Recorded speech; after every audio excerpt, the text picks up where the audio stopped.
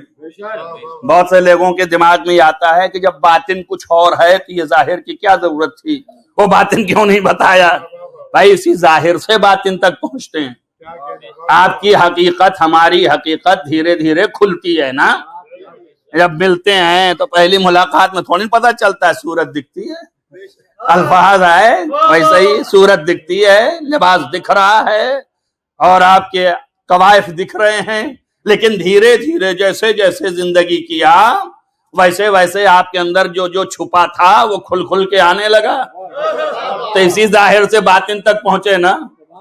لیکن اگر قریب ہی نہ ہوتے تو کیسے پہنچتے؟ قرب چاہیے، قریب ہونا چاہیے، جیسے جیسے قریب ہوں گے کھلتا جائے گا، سامنے آتا جائے گا، اور ہمارے سامنے جب واضح ہوتا جائے گا تو ہم پہچانتے جائیں گے۔ اب نہ پوچھیے معرفت کس کو کہتے ہیں، معرفت اسی کو کہتے ہیں جتنا ہی قریب ہوئیے گا اتنا ہی حقیقت سمجھ میں آئے گی۔ سمجھ میں آیا نا؟ تب اس لیے ہم زور لگاتے ہیں کہ جتنا آپ قریب ہوں گے قربت پیدا ہی نہیں ہوتی جب تک کہ انسیت نہ ہو۔ انسیت جہاں جہاں پیدا ہوگی وہیں پر محبت آئے گی، جب محبت آئے گی تو قربت آئے گی۔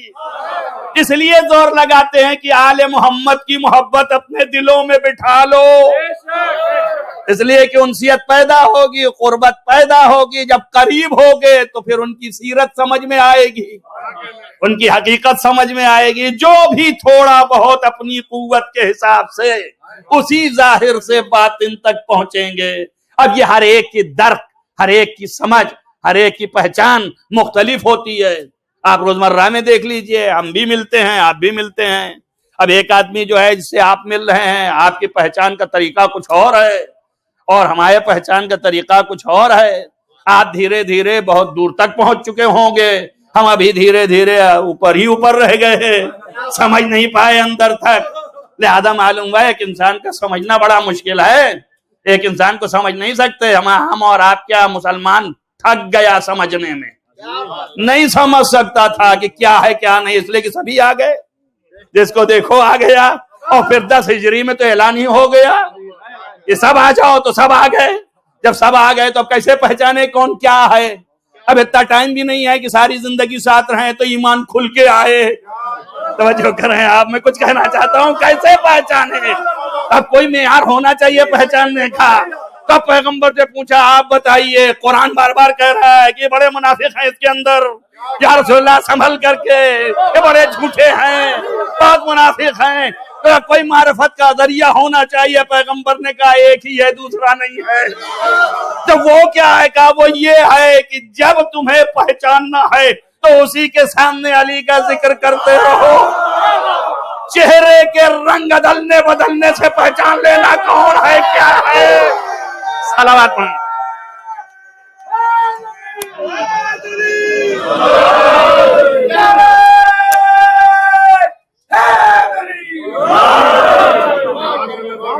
اگر ہم کو اپنے کو پہچانوانا ہے سماج کے اندر تو ظاہر ہے جب علی کا ذکر آئے گا تو ہمارا چہرہ بدلے گا، یا بنے گا، یا چڑھے گا، یا خوش ہوگا، جو بھی ہے۔ تو اب کیسے خوش ہوگا؟ ظاہر ہے کہ جب میں محبت کرتا ہوں گا تو ذکر آئے گا تو باغ باغ ہو جاؤں گا، اور اگر بغض ہوگا تو چہرہ بدل جائے گا، ہے نا؟ یہی ہوگا نا، اس کے علاوہ تو کچھ ہو نہیں سکتا ہے۔ آپ کر کے دیکھ لیجئے، جو دوسرے سے نفرت کرتے ہیں ان کے سامنے ذکر میں چھوڑیے، کیا تذکرہ کر رہے ہیں، کیسے منہ بنا لیا، دیکھا آپ نے۔ لیکن جو خوشحال رہتا ہے اور دوستی ہے اس کے سامنے ارے کیا کرنا، سبحان اللہ، ارے باپ رے، کہتے اتنا جلا اچھل گئے، لگتا ہے کہ کیا بھائی میں پہچانتا ہوں ان کو، میں بہت اچھی طریقے سے جانتا ہوں، بہت اچھے ہیں، بہت عمدہ آدمی ہیں، کیا کہنا ہے ان کا۔ تو معلوم ہے کس لیے کہا؟ انسیت تھی، محبت تھی، سمجھ میں آیا نا؟ تو بغض سے اور محبت سے پہچانا جاتا ہے، اور بغض و محبت ذکر سے پہچانا جاتا ہے۔ سمجھے آپ؟ جیسے جیسے ذکر کرتے جائیں گے بغض بھی کھل کے آئے گا اور محبت بھی کھل کے آئے گی۔ بات سمجھ لیجئے آپ، کیسے کیسے پہچانا جائے۔ اور کیسے کیسے نہ پہچان آ جائے. جن کی سب کی پہچان ہو گئی ہے جب پکڑے جاتے ہیں تو کہتے ہیں مت بولیے نہ کہیے. ارے بھائی پہچان ہو گئی ہے. اب جب پہچان ہو گئی ہے تو ہم بتا رہے ہیں کہ دیکھیے ان کی پہچان یہ ہوئی, ان کی پہچان یہ ہوئی, ان کی پہچان یہ ہوئی. کہا دیکھیے نام نہیں لیجیے, اختلاف برپا ہو جائے گا, غلطیاں ہو جائیں گی. ارے بھائی ابھی تک نبی نے یہ نہیں سمجھا تھا, توجہ کرو, کیا نبی نے یہ نہیں سمجھا تھا کہ جب ان کا ذکر ہوگا تو اس میں لوگ پہچانے جائیں گے, اور جب پہچانے جائیں گے تو اختلاف ہوگا. توجہ کریں. ارے اللہ, نبی نہیں سمجھے کہ اختلاف ہوگا. نبی نے تو اپنا کام کر دیا, اب تم جانو تمہارا کام جانے. صلوات بولیے محمد والے محمد.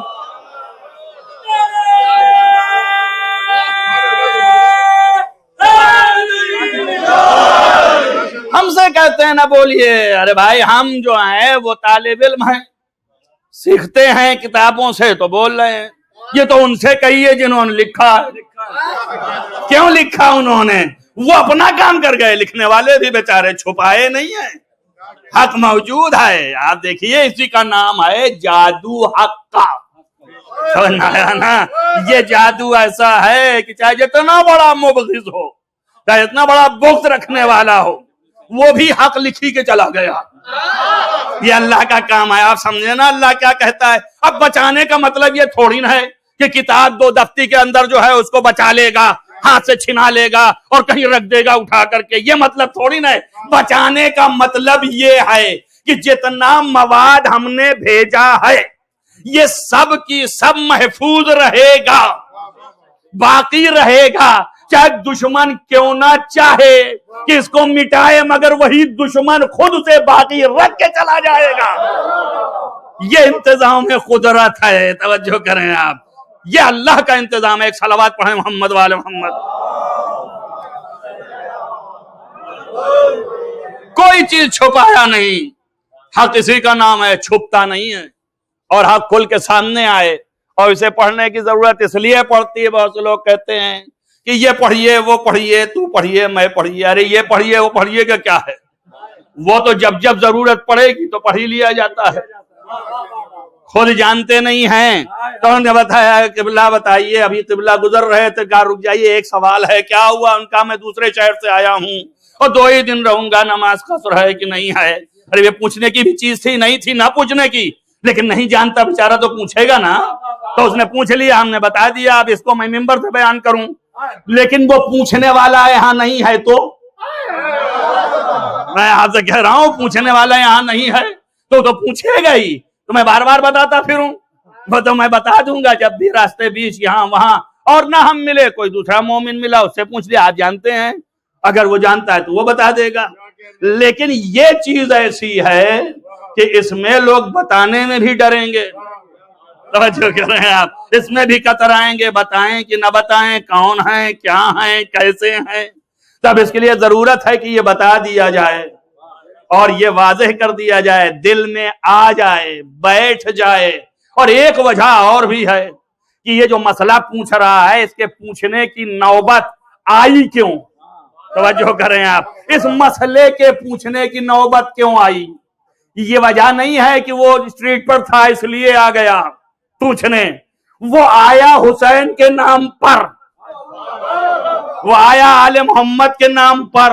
جب یہاں آئے گا تب یہی پوچھے گا, اور کیا پوچھے گا. تو ایک بات یہ بھی سمجھ میں آئے کہ مسائل دینیاں اسی وقت سوال بھی ہوں گے اور سیکھے جائیں گے جب محمد و آل محمد کے تذکرے ہوں گے.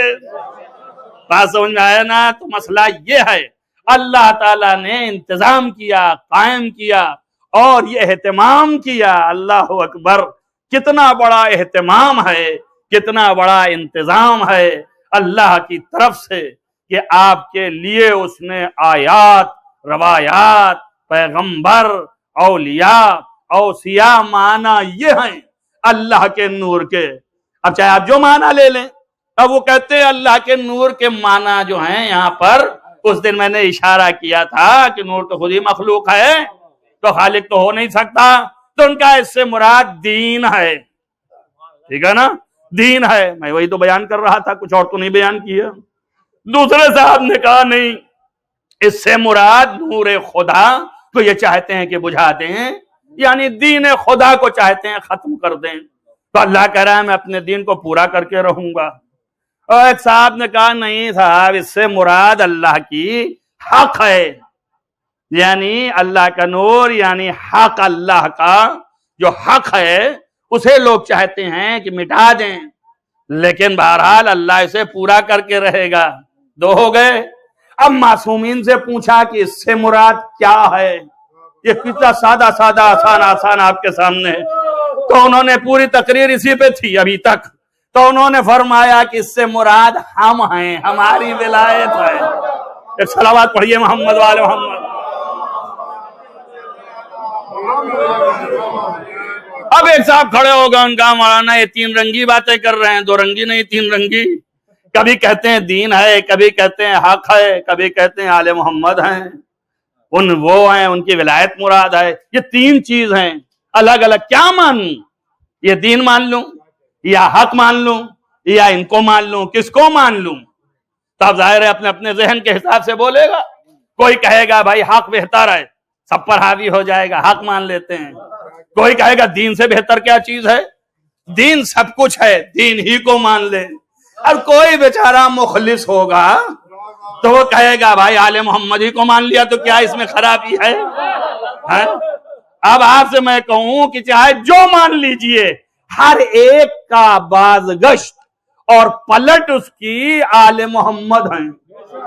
توجہ کریں آپ میری بات پر، دین مان لیجئے، چلیے دین ہے کہ جسے لوگ چاہتے ہیں کہ ختم کر دیں، اللہ نے کہا پورا کر کے رہوں گا اس دین کو، اسے غلبہ دوں گا پوری کائنات میں، چاہے یہ کافرین، یہ منکرین، یہ دشمن جو ہیں چاہے جتنا زور لگائیں، مگر اسے کامل کر دے رہوں گا۔ ٹھیک ہے دین ہی مان لیجئے، تو دین ہے نا، اب دین ہی سمجھیے گا۔ دین کا خلاصہ کیا ہے؟ ہمیں بتائیے دین کا خلاصہ کیا ہے؟ جو دین ہے وہ کہاں ہے؟ اب ہمیں بتا دیجئے آپ۔ تو آپ صاف کہیں گے کہ بھائی اسی لیے تو اس دن کہا تھا انہوں نے کہ یہی کافی ہے۔ ارے اللہ، تو دین سارا جو ہے قرآن ہے نا، جس میں اعتقاد بھی ہے، جس میں فروع بھی ہیں، اصول بھی ہیں، سارا دین جو ہے وہ قرآن ہے۔ تو قرآن کا خلاصہ کیا ہے؟ توجہ کر رہے ہیں آپ۔ اب قرآن کا خلاصہ ڈھونڈیے، ان کا سورہ حمد ہے، اور سورہ حمد کا خلاصہ کیا ہے؟ انہوں نے کہا بسم اللہ ہے۔ بسم اللہ کا خلاصہ کیا ہے؟ ان کا بائے بسم اللہ ہے۔ توجہ رہے۔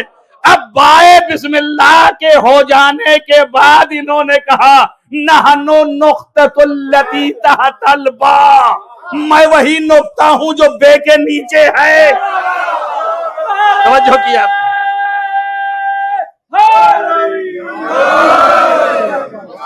ایک صلوات پڑھیے محمد والے محمد۔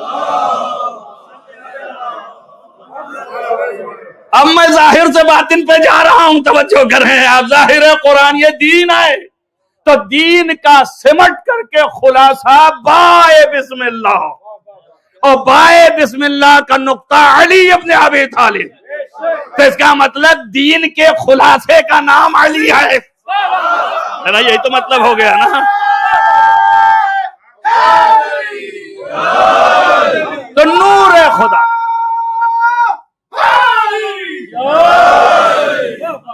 نور خدا جو ہے وہ دین ہے، اور دین جو ہے وہ خلاصہ قرآن، اور قرآن کا خلاصہ بائے بسم اللہ تک اور نقطہ علی۔ تو اصل دین جو نور خدا ہے وہ علی ہے۔ ہو گئے نور خدا کی نہیں ہو گئے؟ توجہ کریں آپ۔ اب آپ کے سمجھ میں آ رہا ہے کہ نہیں آ رہا؟ ظاہر ظاہر تھا، ظاہر سے باطن تک گیا، علی ہو گئے نا نور خدا۔ اگر نہ ہوتے تو کیسے رسول اللہ کہتے انا والی من نور واحد؟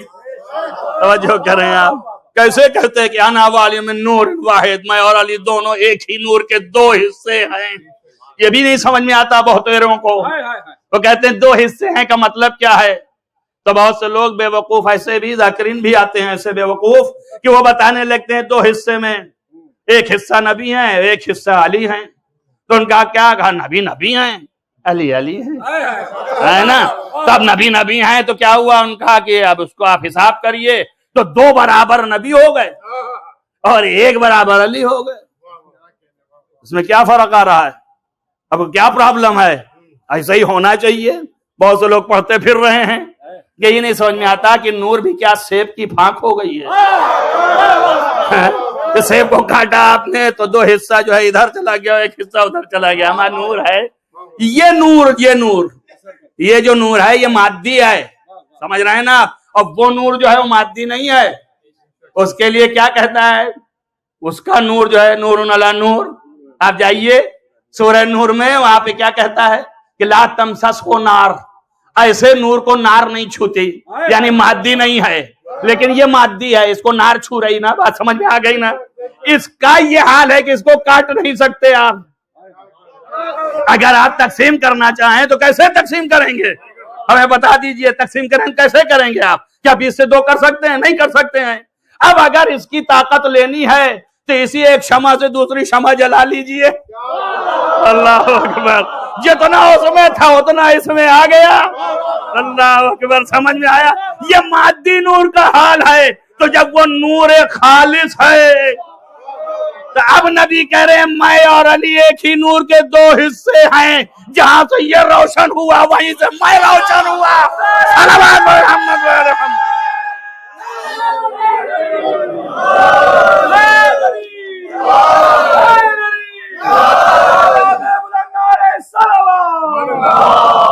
ختم کرنا چاہتا ہوں، کہاں پہ لا کے ختم کروں؟ بات جہاں سے شروع کی تھی وہیں پہ لا کے ختم کرتا ہوں. اب جب جو کچھ بھی ہے جہاں سے وہ ہے وہیں سے یہ ہے، تو جو اس کے میں ہے وہی اس میں ہے. توجہ کیا نا آپ نے؟ اس لیے ہم قائل ہیں کہ یہ نفس محمد ہے.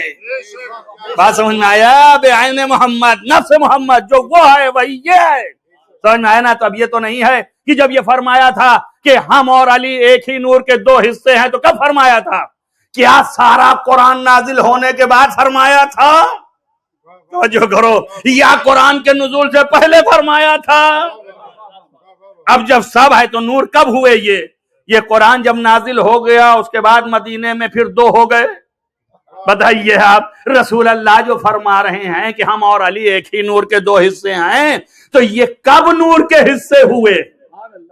میرا سوال یہ ہے نزول قرآن سے پہلے یا نزول قرآن کے بعد؟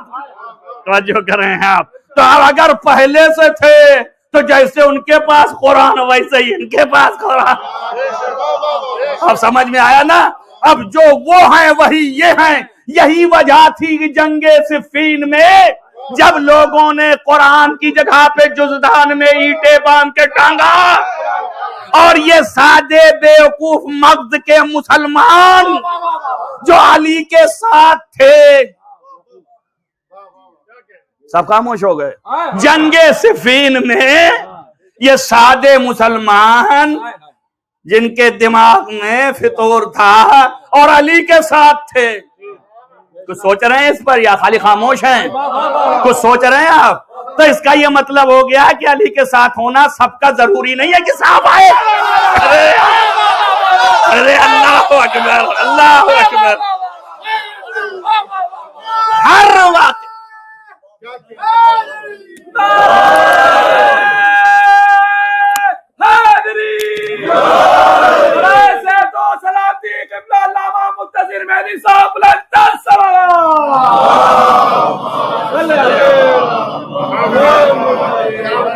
ہر واقعے کے پیچھے ہدایت ہے. یہ نہ سمجھ لیجئے کہ ایسا ہی ہو گیا تاکہ آپ کو سمجھانے کے لیے اب بہت سے ساتھ ہوں گے تو یہ نہ سمجھ لینا کہ سارے ساتھ ہونے والے صاف ستھرے ہیں تو وہ کہنے لگے یا علی ہم قرآن کے آگے نہیں لڑ سکتے ہیں، قرآن کے خلاف نہیں جا سکتے ہیں. تو مولا نے کیا کہا؟ مولا نے کہا یہ کلمہ حق ہے جو یہ کہہ رہے ہیں کہ یہ قرآن ہے، مگر یہ قرآن نہیں ہے. ادھر قرآن نہیں ہے، قرآن ادھر ہے. توجہ کر رہے ہیں آپ؟ ادھر نہیں ہے ادھر ہے. اب ہم کہتے ہیں کہ علی قرآن ہے تو بگڑ جاتے ہیں. علی نے صفین میں اس واقعے کو دہرا کے بتایا مسلمانوں کو کہ کیا تم بھول گئے سن 1110 ہجری میں پیغمبر نے تو پہچنوایا تھا کہ قرآن کہاں ہے. ارے اللہ، کیا تم بھول گئے؟